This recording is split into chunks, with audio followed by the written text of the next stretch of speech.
welcome back to another video. The Pittsburgh Pirates are clowns. They're a joke.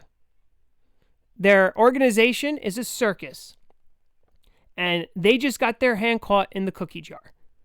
So, before I tell you why, make sure you hit the subscribe button. We're on our way to 1,000. We're close to 500, so we're getting there. We're almost halfway there. So please join the conversation. Please subscribe to the channel. I really do appreciate those who have already. And join the conversation because we can talk about stupid things like this. And it's stupid because the Pittsburgh Pirates are a bunch of clowns. Point blank. Now, they had us believe, the fans, the media, all this stuff. Now, before I even get into that, we knew that they were apart on an extension. We knew that there was a difference in opinion on how much. We didn't know how much. And that they wanted all of our top prospects for them. So you would think that the extension was 18, 19 million a year, 20 million a year, something in that frame. They offered him 12.5 a year for 6 years, 75 million. And you guys wanted to trade our top prospects. And you guys wanted to trade your small firstborn for him. Meanwhile, the Pirates don't even view him that way. The Pirates view him as a middle-of-the-road player that should be making $12.5 million a year. Meanwhile, on the open market, he'd probably get 18 or 19. He would get more than Benintendi. Benintendi and him are both at $75 million right now. He's got the extra year, so that's why it's a different AAV. But he would get 6 for 20 at 120. That's what he wants. They're $50 million apart. He wants $120 million. So don't sit here and tell me I'm prospect hugging. I told you from the jump, one of the first videos I covered on this channel, and then I went in depth on the prospects, that he was not worth them. He wasn't even worth Dominguez straight up. And the Pirates now are telling you that based on the contract extension they offered. Now, they haven't give, up until they signed their young third baseman to a 75, 8-year contract, they've never given anybody over $60 million. That was Jason Kendall in 2000. So, you mean to tell me that a $12.5 million a year player should get the same package as Juan Soto? I'm just going to pause. Let that sink in for a second. At $12.5 million, he's lucky if he's worth the top 15 prospect. The Yankees now need to go back to Pittsburgh and say, we withdraw our offer. We're reevaluating the deal now. You value him at what number? And you want us to pay as if he's making $25 million? Come on now. Let's not deal in fantasy land. Let's deal on Earth. Let's deal in real time here. This news coming out is one of the best things that could have happened to the Yankees. Because now they have some bargaining power. Now, in the Pirates' defense, they are a small market team.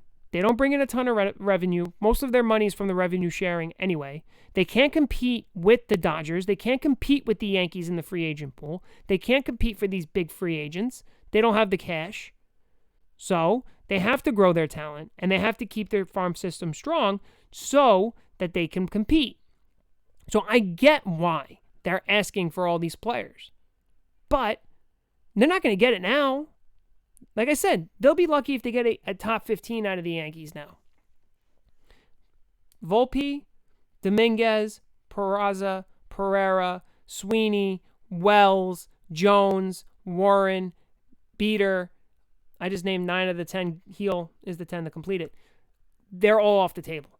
In my eyes, all off the table. They do not deserve to be traded for Brian Reynolds. Not even in the slightest. $12.5 million. You kidding me?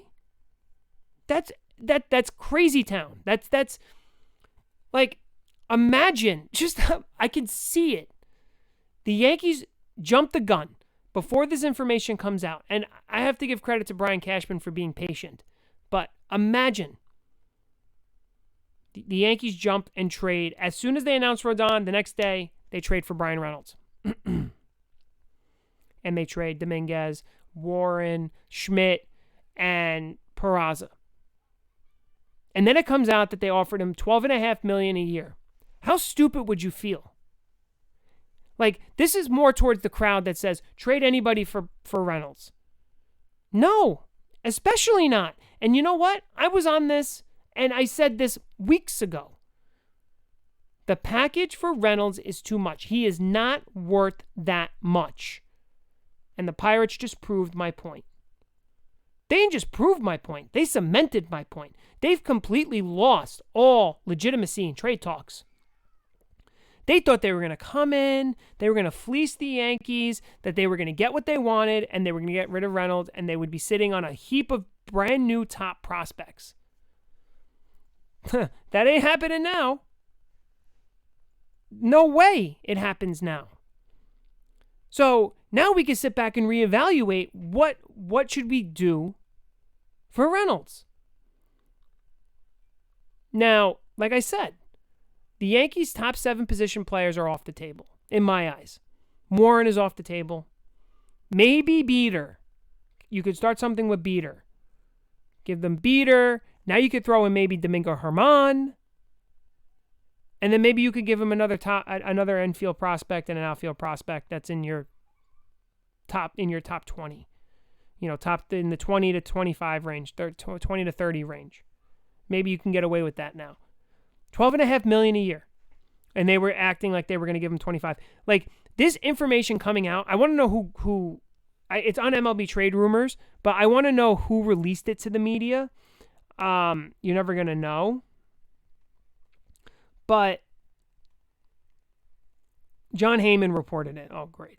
So John Heyman reported it, that it was $70 million. So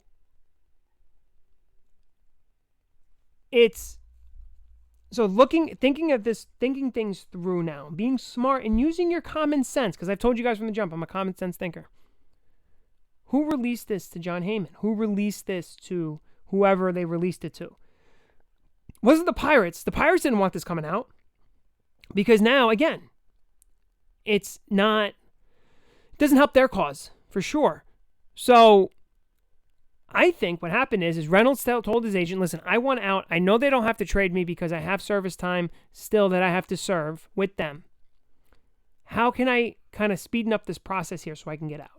And the agent said, just release your contract information that they offered you. That's what we're going to do. It puts them in a bind. It puts them in a hole. And they're going to move because now teams are going to say, wait a minute. What now? You want who? What would you offer them? Like, those are the questions now that are going to come up in trade talks now. And, I'm not saying he's going to get traded to the Yankees, but he will get traded. He will be moved. And if he's moved, it's going to be at a lesser price than what they originally wanted. Now, the Pirates can hold him. Again, the service time thing is a piece of this. They can hold on to him, and they could say, listen, we're going to let you play out. Hopefully he has a good season. He already signed at $6.75 million for the year. So he's already got a contract. He's already signed. So hopefully he has a good first half in the Pirates' view, and then they trade him at the deadline. They get a little bit more. But the contract is a joke that they offered him. A joke. You would think that, the Pirates might offer him something a little bit more competitive. It's not. Again, like I said, the Pirates are a small market, so you deal with that as well. So, that's where we stand with Brian Reynolds. So now maybe we could do another video on what a package actually looks like and stop talking about Dominguez and Peraza and Pereira and Volpe, because those guys are off the table now. And Brian Cashman, again, deserves a total amount of credit for not jumping, letting things develop, letting the trade market evolve. And, as we get closer to spring training, it's going to continue to evolve. And you know what? The Yankees, will make a deal. Now they have some information they could use against Pittsburgh. Maybe they can, kind of get some leverage in the talks and get something done. So with that, tell me what you think in the comment section below. What do you think of this contract extension? Are you now happy that the Yankees didn't trade for him right away? Are you happy that, that we're going to be able to hold on to our prospects, our top prospects? Are you, what does a deal now look like for a Reynolds with this information? How does it change your view? And I'll look for some apologies as well. But I said you don't have to say you're sorry, just hit the subscribe button. So with that, I'll catch you guys on the next video.